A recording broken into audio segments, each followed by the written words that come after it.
तो चलिए सबसे पहले आप लोग वीडियो पॉज कीजिए और इस क्वेश्चन को ट्राई करो। अभी हम लोग प्रोबेबिलिटी के क्वेश्चन देखेंगे जो आपके एनटीपीसी एग्जाम में पूछे जा चुके हैं।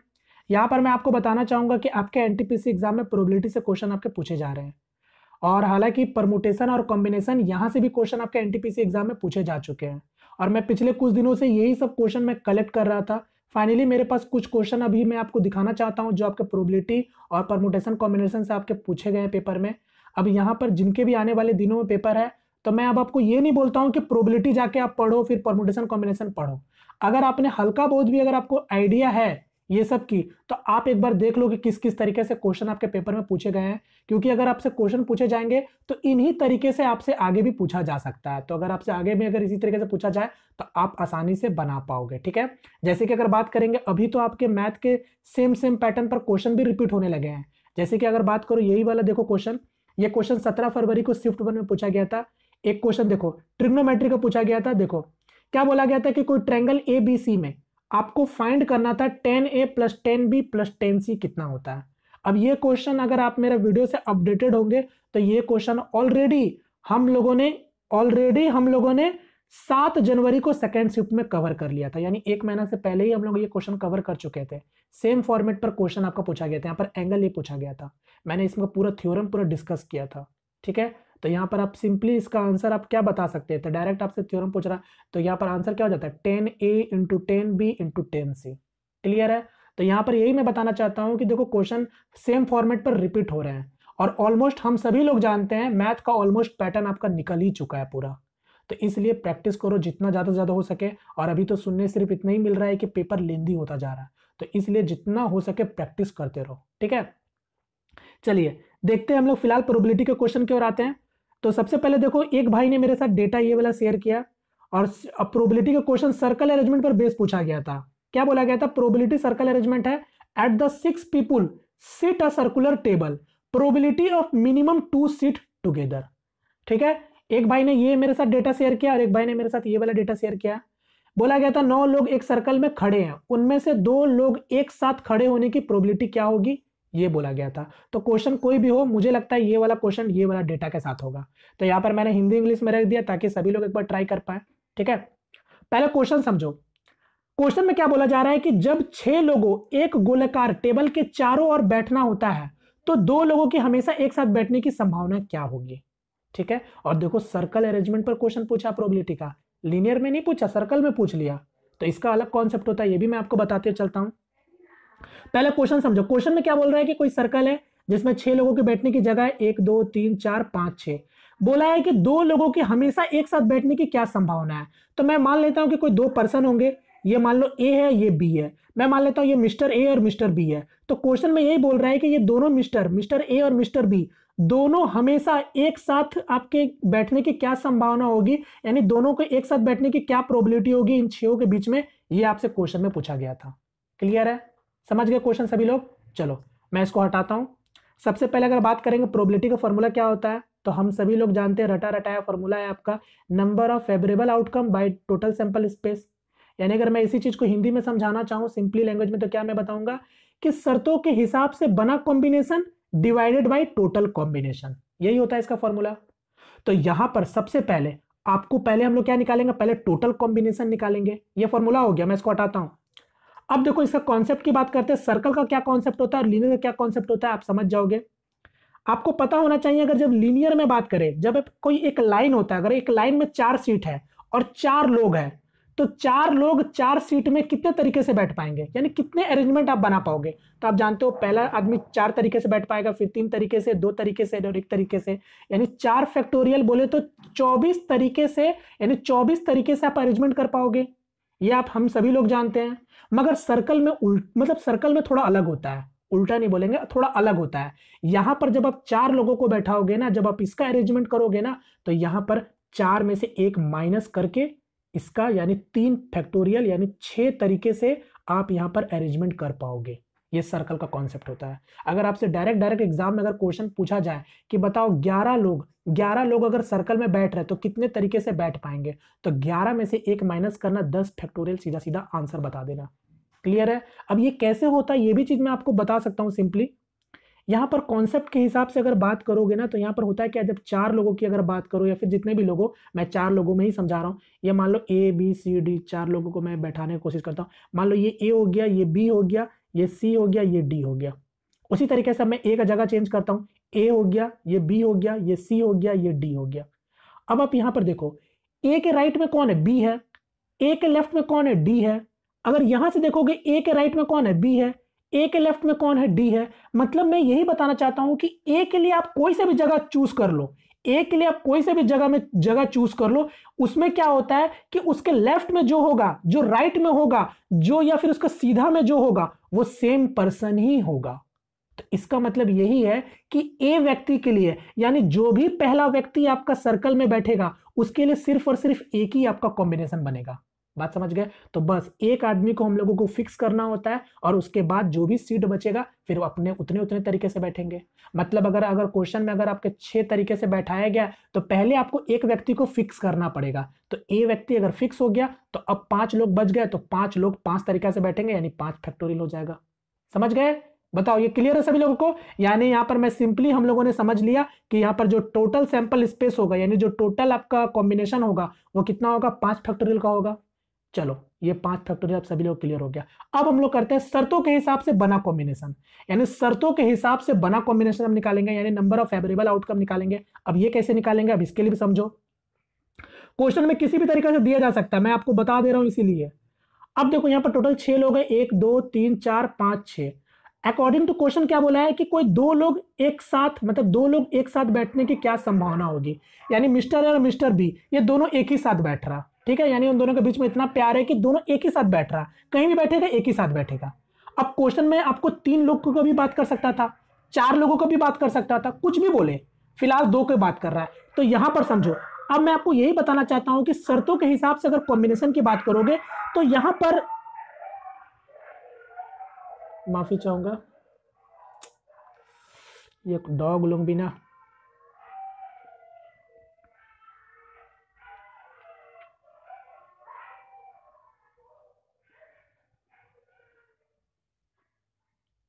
चलिए। तो यहां पर देखो, जो ये यहां पर जो ए और बी जो है, ये दोनों साथ में बैठेगा। मैं आपको समझाना चाहता हूं कि जब ये लोग साथ में बैठेंगे, कहीं भी बैठेंगे साथ ही बैठेंगे। ठीक है, और आपको पता होना चाहिए, देखो परमुटेशन कॉम्बिनेशन का एक बहुत बड़ा डिफरेंस यही होता है कि परमुटेशन में ऑर्डर मैटर करता है, कॉम्बिनेशन में ऑर्डर मैटर नहीं करता है। कहने का मतलब यहां पर यही है कि अगर ए और बी अगर साथ में कहीं भी बैठेंगे तो इसका जो कॉम्बिनेशन बनेगा वो कितने तरीके से बन पाएगा, क्योंकि आप ए और बी को एक ही यूनिट मानो। मैं मान लेता हूं कि टोटल 6 लोग हैं, तो A B C D E F, ये 6 लोग हो गए। अब ये 6 लोग हो गए, तो मैं मान के चल रहा हूं कि ए बी कहीं बैठेगा, साथ में बैठेगा, तो साथ में कहीं भी बैठेगा, तो मैं मान लेता हूं ये इस जगह में बैठ गया, तो इसको पूरा एक यूनिट मानो। ए और बी साथ में बैठेगा, क्योंकि इसको हम लोग एक यूनिट मान लेते हैं। और फिर बचा जो भी होगा, सी बैठेगा, डी बैठेगा, ई बैठेगा, एफ बैठेगा। तो टोटल कितने लोग हो गए, अब काउंट करो, 1 2 3 4 5, यानी अब आपके पास कितने हो गए, 5 लोग हो गए। यानी आपको मान के चलना है कि 5 लोग हो गए। अभी आपको मैंने बताया जब 5 लोग हो गए तो 5 लोगों को आप कितने तरीके से आप अरेंजमेंट कर पाओगे। तो सर्कल में मैंने बताया ना, एक माइनस करते हैं तो 5 में से एक जाएगा, कितना हो जाएगा, 4 हो जाएगा। ये मैंने बताया 5 में से एक जाएगा तो कितना हो जाएगा, 4 हो जाएगा, यानी 4 फैक्टोरियल अरेंजमेंट होगा। यानी 4 फैक्टोरियल मतलब कितना हो जाएगा, 24 तरीके से आप बैठा पाओगे, क्योंकि उसमें ए और बी साथ ही में बैठेगा। अब इसका ये मतलब ये नहीं हुआ कि एक ही सीट में दोनों बैठ जाएगा, दोनों अलग अलग बैठेगा, बट एक ही यूनिट हम लोग उसको कंसिडर करेंगे क्योंकि वो लोग साथ में ही बैठेगा। तो 4 फैक्टोरियल हो गया। अब ध्यान दीजिएगा, 4 फैक्टोरियल वो अभी खत्म नहीं हुआ है। अब ये जो ए और बी जो बैठा है, ये भी तो, इनके बीच में भी तो कॉम्बिनेशन होगा ना। तो यहां पर क्या हो जाएगा, तो 1 और 2 मतलब 2 फैक्टोरियल, यानी 4 फैक्टोरियल गुना 2 फैक्टोरियल, ये होगा टोटल मेरा शर्तों के हिसाब से बना कॉम्बिनेशन। अगर आपसे क्वेश्चन में बोलते कि 3 लोग बैठेंगे तो 3 में भी वही चीज करेंगे हम लोग, पहले देख लेंगे कि उसका कितना यूनिट हो रहा है, और फिर उसके बीच में जो 3 लोगों के बीच में जो कॉम्बिनेशन होगा 3 फैक्टोरियल। बात समझ रहे हो, दो लोगों के बीच में कितना होगा, 2 तरीके से, यानी 2 फैक्टोरियल वे में आप बैठा पाओगे। तो ये चीज भी आपको याद रखना है। तो 4 फैक्टोरियल इंटू 2 फैक्टोरियल, क्लियर है? तो बस खत्म हो गया क्वेश्चन। यानी अगर मैं बात करूं, यहां पर मेरा दोनों चीज निकल के आ चुका है, यानी 4 फैक्टोरियल इंटू 2 फैक्टोरियल और डिवाइडेड बाई मेरा टोटल सैंपल स्पेस कितना आया था, 5 फैक्टोरियल था। सॉल्व कर लो, आपका आंसर आ जाएगा। तो मैं इसको अगर सॉल्व करने जाऊं तो ये क्या हो जाएगा, नीचे आपका 5 × 4 फैक्टोरियल हो जाएगा और ऊपर तो 4 फैक्टोरियल था ही और 2 फैक्टोरियल, तो 4 फैक्टोरियल कट गया तो 2 फैक्टोरियल मतलब 2, यानी इसका आंसर हो जाएगा 2/5। 2/5 अगर परसेंट में अगर आप बोलोगे तो 40% की प्रोबेबिलिटी होगी। खत्म, ये था क्वेश्चन। क्लियर है, समझ गए सभी लोग? तो ये होता है इसका प्रॉपर कॉन्सेप्ट। अब बात करेंगे ये जो क्वेश्चन जो मुझे भाई ने ये डेटा दिया था, अब आप लोग इसके साथ भी ट्राई कर सकते हो। अगर मान लेते यही डेटा सही है तो बना लो इसके साथ भी। तो पहले क्या करेंगे, पहले टोटल सैंपल स्पेस यानी टोटल कॉम्बिनेशन कितना होगा, तो 9 लोगों के बीच में सर्कल में है तो सर्कल में याद रखिएगा 1 माइनस करेंगे यानी 8 फैक्टोरियल हो गया। अब आपको पता है 2-2 लोगों करके बैठ रहे हैं, तो 2-2 लोग करके बैठ रहे हैं तो 2 लोगों के बीच में कॉम्बिनेशन पहले क्या होगा, 2 फैक्टोरियल का होगा। अब बचे 9 में से एक और माइनस कर देंगे क्योंकि यहां पर 2 लोगों का यूनिट मुझे बनाना था, तो 2 हो जाएंगे तो टोटल कितने हो जाएंगे, कितने हो जाएंगे बताओ, 7 हो जाएंगे। यानी यही तो मैं आपको बताना चाह रहा हूं, तो ये 7 फैक्टोरियल हो गया। बस अब इसको सॉल्व कर लो, ये 7 फैक्टोरियल, ठीक है। कैसे हुआ ये भी मैंने बताया। अब इसको सॉल्व करोगे तो नीचे यहाँ पर क्या 7 फैक्टोरियल और 2 का तो 2 ही हो जाएगा और नीचे आपका 8 × 7 फैक्टोरियल, तो फैक्टोरियल कैंसर यानी 2/8 कितना हो जाएगा 1/4, यानी अगर उसको परसेंटेज के टर्म में बोलोगे तो 25% का ये होगा। क्लियर है, उम्मीद करता हूँ सभी लोगों को समझ आया होगा। तो इस तरीके से क्वेश्चन बने तो छोड़ना मत, ठीक है। चलो एक क्वेश्चन इसको देखो, एक क्वेश्चन 8 फरवरी और 9 फरवरी को कौन से शिफ्ट में पूछा गया था मुझे नहीं पता, मगर ये क्वेश्चन वाकई में 101% आपसे पूछे गए थे। तो जिनको किन्हीं को भी अगर याद हो तो ये मुझे कमेंट कर देना, ठीक है, ताकि फ्यूचर वाले जो जितने भी लोग होंगे उनको समझ आ जाएगा। एक क्वेश्चन यहां पर देखो क्या बोला गया था, क्या बोला गया था कि x 75% मामलों में, y 80% मामलों में सच बोलते हैं। किसी सामान्य तथ्य को बताते समय परिकता क्या होगी कि दोनों एक दूसरे का विरोधाभास करें। यानी सिंपली आप समझ रहे हो कि x आपका 75% मामले में सही ट्रूथ बोलता है, सही बोलता है, y आपका 80% मामलों में सही बोलता है।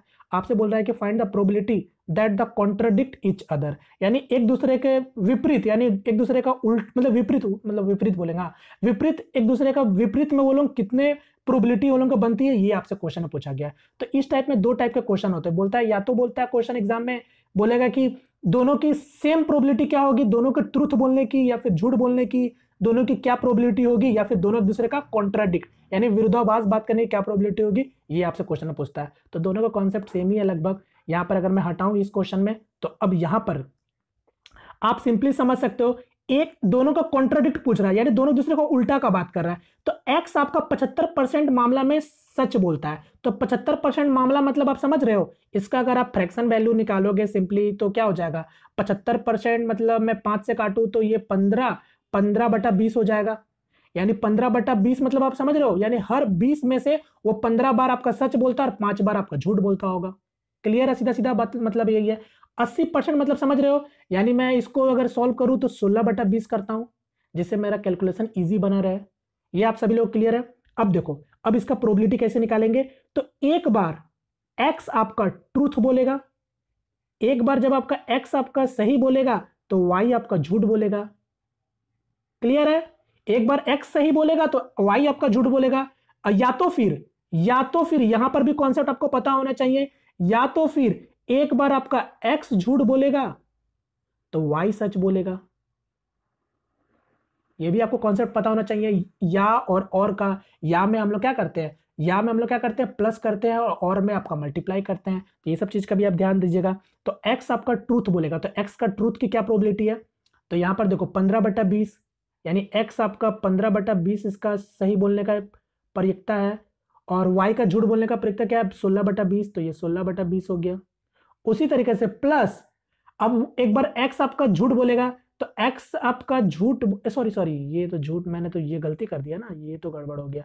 y का झूठ है ना, तो झूठ कैसे हो जाएगा 4/20 होगा, ध्यान दीजिए 4/20, क्योंकि 16/20 है y का सच, तो झूठ कितना हो जाएगा 4/20 हो जाएगा, तो ये 4/20 हो गया। उसी तरीके से प्लस अब x का झूठ निकालो तो 15/20 है तो यानी 5/20 हो जाएगा, और गुना और y का ट्रूथ यानी ये 16/20। अब इसको सॉल्व कर लो, आपका आंसर आ जाएगा, खत्म हो गया। तो नहीं है तो मैं इसको क्या कर रहा हूँ कि डायरेक्ट मैं इसको काट कूट नहीं कर रहा हूँ, क्योंकि नीचे नीचे आपका दोनों जगह डिनोमिनेटर में सेम ही है। तो 20 कितना हो जाएगा 400, यानी 15 चौके 60 और 15 6 मतलब 16 5 80, यानी 80 और 60 कितना हो जाएगा 80 और 60 140, यानी 140/400 इसका आंसर हो जाएगा। 0 से 0 कैंसिल हो जाएगा, 2 से काटेंगे तो 7/20 इसका करेक्ट आंसर होगा। यानी 7/20 वो एक दूसरे के विरोधाभास में बात करेंगे। क्लियर है? तो आंसर क्या है, ध्यान दीजिएगा, कितना है आंसर है 7/20। अब 7/20 आया, अगर आपसे बोल देता क्वेश्चन में, अगर इसी इतने ही क्वेश्चन में अगर ये बोल देता कि दोनों एक दूसरे का पक्ष में, यानी दोनों एक दूसरे का ट्रुथ में या फिर झूठ में, उन दोनों की क्या प्रोबेबिलिटी होगी, तो 1 से माइनस कर देना। यानी 13/20 उन लोगों का सच या झूठ का प्रोबेबिलिटी होगी साथ में बोलने का, और दोनों एक दूसरे का विरोधाभास में बात करेंगे 7/20 के प्रोबेबिलिटी में। ठीक है, तो ये हो गया इसका आंसर। चलिए एक क्वेश्चन देखो, ये बैग वाला बॉल वाला कॉन्सेप्ट भी पूछा गया था, 31 जनवरी को स्लिप में पूछा गया था। हूबहू यही क्वेश्चन आपसे पूछा गया था प्रोबेबिलिटी से। क्या बोला था, गया था एक बैग में 7 सफेद 6 लाल 9 काली गेंद होती है। यदि 2 गेंद को बैग से निकाला जाता है तो दोनों गेंद काली होने की क्या संभावना होगी, बताओ।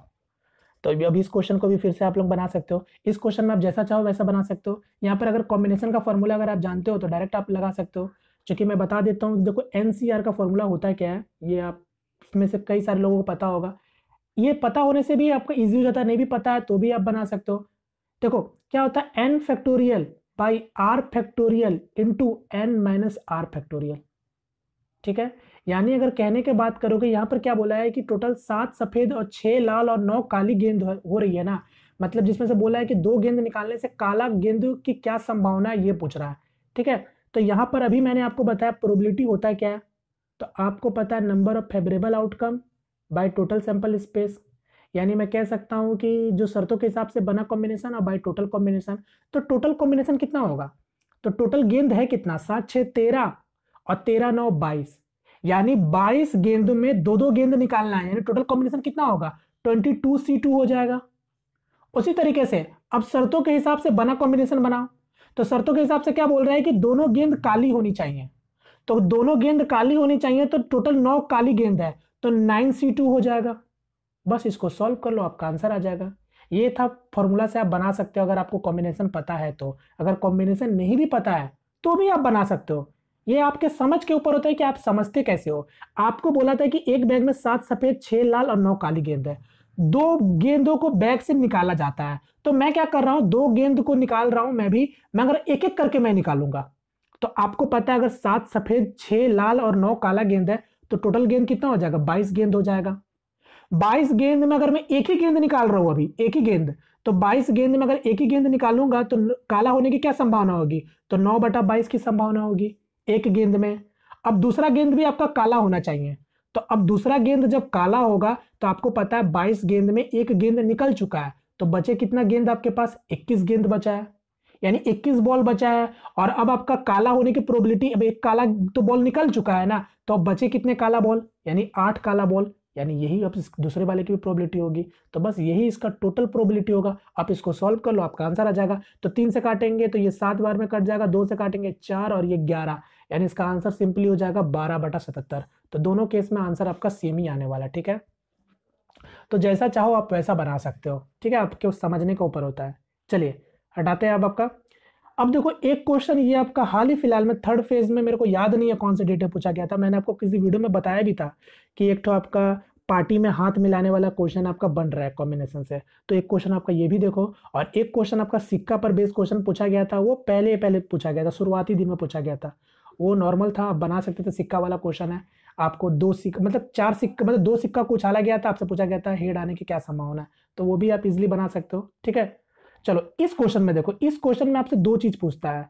जैसे कि अगर मैं बात करूं, यहाँ पर क्या बोला गया है कि एक पार्टी में 66 हैंड शेक हुए, प्रत्येक व्यक्ति उपस्थित लोगों से प्रत्येक के साथ ठीक एक बार हाथ मिलाता है, तो कितने लोग मौजूद थे पार्टी में, ये आपसे क्वेश्चन में पूछा गया था। बात समझ गए। अब देखो इस तरीके के क्वेश्चन में 2 चीज पूछता है, या तो पूछेगा पार्टी में कितने लोग हैं, या समथिंग किसी भी चीज में आपको कन्वर्ट कर देगा ये चीज को, या तो फिर आपसे पूछेगा कि आपको बोल देगा कि पार्टी में 24 लोग उपस्थित है, आपको बताना था कि 24 लोग कितने तरीके से हाथ एक दूसरे से मिला सकते हैं। बात समझ गए, यही 2 चीज आपसे घुमा घुमा के पूछता है। तो फिलहाल यहाँ पर अगर बोल रहा है कि पार्टी में अगर 66 बार हैंड शेक हुआ है, और आपको पता है एक व्यक्ति एक ही साथ हाथ मिलाएगा, ऐसा तो नहीं है कि किसी और के मतलब बार बार उसी के साथ हाथ मिलाएगा, और अपने अपने साथ तो हाथ मिलाएगा नहीं। तो अब आप समझ सकते हो कि ये वाला सिंपली 66 जो दे रखा है ना, ये सिंपली NC2 जो अभी मैंने फॉर्मूला डिस्कस किया पार्टी में कितने लोग हैं मुझे नहीं पता, मगर वो लोग एक हाथ मिलाने में कितने हाथ मिल रहे हैं, 2 हाथ मिल रहे हैं, तो NC2 यही फॉर्मूला किसके बराबर आपके दे रखा है, ये 66 के बराबर दे रखा है। तो बस यहाँ से आप n का फॉर्मूला निकाल सकते हो, मतलब n का वैल्यू निकाल सकते हो, n ही मेरा आंसर हो जाएगा। जैसे कि मैं इसको यहाँ पर ये दोनों कंडीशन में समझा देता हूँ, जैसे कि NC2, ये NC2 आपको दे रखा है 66, क्योंकि 66 बार हाथ मिल रहा है और आपसे पार्टी में लोगों की संख्या पूछ रहा है। तो फॉर्मूला अगर आप लगाओगे तो मेरा फॉर्मूला बताया n फैक्टोरियल इंटू, ठीक है, इंटू यहाँ पर रखते हैं n-2 फैक्टोरियल और ये इंटू 2 फैक्टोरियल, ठीक है, 2 फैक्टोरियल। अगर इसको हम एक स्टेप और बढ़ाएं तो ये क्या हो जाएगा, n-1 हो जाएगा और आगे आपका n-2 फैक्टोरियल कर देते हैं, तो यहां से ये कैंसिल हो गया और इक्वल टू 66 के बराबर है। देखो 2 फैक्टोरियल का वैल्यू क्या होता है, 2 ही होता है, यानी सिंपली आप समझ गए यहाँ पर क्या आ गया, मेरा एक क्वाड्रेटिक इक्वेशन बन गया n स्क्वायर और ये n square minus n equal to कितना हो जाएगा, 66 इंटू 2 कितना हो जाएगा मेरा 6 2 12, 6 2 12, 6 2 12 1 13, यानी ये आ गया मेरा n square minus n minus 132 equal to 0। ये मेरा बन गया क्वाड्रेटिक इक्वेशन। अब यहाँ से n का वैल्यू निकाल लो। तो क्वाड्रेटिक इक्वेशन दिख रहा है 132 कैसे निकाल सकते हैं हम लोग, 12 गुना 11 करेंगे तो 132 बन जाएगा और 12 में से 11 जाएगा तो 1 बन जाएगा, लेस करेंगे तो यहाँ पर 2n का वैल्यू आएगा, एक आपका पॉजिटिव आएगा एक नेगेटिव आएगा, तो पॉजिटिव वैल्यू 12 होगा, नेगेटिव वैल्यू -11 होगा। तो यानी पार्टी में कितने संख्या थे, कितने लोग थे, 12 लोग थे। तो इसका आंसर हो जाएगा सिंपली 12। समझ गए, यानी इसका आंसर हो जाएगा 12। अब यही क्वेश्चन को अगर उल्टा बोल दे कि पार्टी में टोटल 12 लोग हैं, अब कितने तरीके से हाथ मिला पाएंगे, तो आप फिर से वैसे करोगे 12C2, आप इसको बना सकते हो 12C2, तो 12C2 में भी कोई आंसर में फर्क नहीं पड़ेगा, 12 गुना 11 और 12 मतलब 12 गुना 11 और ये आपका 10 फैक्टोरियल हो जाएगा। 10 फैक्टोरियल मतलब 10 फैक्टोरियल से आपका ये कट जाएगा और ये 2 फैक्टोरियल नीचे आ जाएगा, तो 2 से काटेंगे 6 बार में, यानी 11 गुना 6 66 आया कि नहीं आया। तो जैसे भी घुमाओ घुमा फिरा के दोनों एक ही चीज बन जाएगा। क्लियर है। अगर आप मान लो सपोज दैट ये सब फॉर्मूला अगर आप भूल भी जाते हो तो ऐसा भी तरीका होता है, अगर आपसे बोले कि 12 लोग हैं, 12 लोगों के बीच में कितने बार हाथ मिलेंगे, तो आप 12 में से एक माइनस कर देना 11 और फिर 11 प्लस 10 प्लस 9 प्लस इसी तरीका से 1 तक का सम निकाल लेना, वही आंसर हो जाएगा। अब 1 से लेकर 11 तक का आप जानते हो, प्रथम n मतलब प्रथम n प्राकृतिक संख्या का योग आप निकाल सकते हो 11 तक का। देखना घुमा फिरा के वही आंसर आने वाला है। 12 में से एक मैंने कम करके 11 प्लस 10 प्लस 9 प्लस 8 प्लस 7 6 5 4 3 2 1 वही आएगा। क्लियर है। उम्मीद करता हूँ सभी लोगों को समझ आया होगा। फॉर्मूला में आप लगा के मैं दिखाई देता हूँ, n+1/2 होता है ना और इंटू n होता है, तो टोटल 11 लोग हैं और एक 12/2 यानी यहाँ से भी आपका 66 ही आएगा। ठीक है, ये मैंने बता दिया अगर भूल जाते हो तो। ठीक है, चलिए तो इसी के साथ ये कुछ क्वेश्चन थे प्रोबेबिलिटीज के और परमुटेशन कॉम्बिनेशन का जो पूछे गए थे और जो मेरे पास आपके मिले थे। अब बाद बाकी अगर इस तरीके से क्वेश्चन पूछा जाता है तो आप एक बार देख लेना।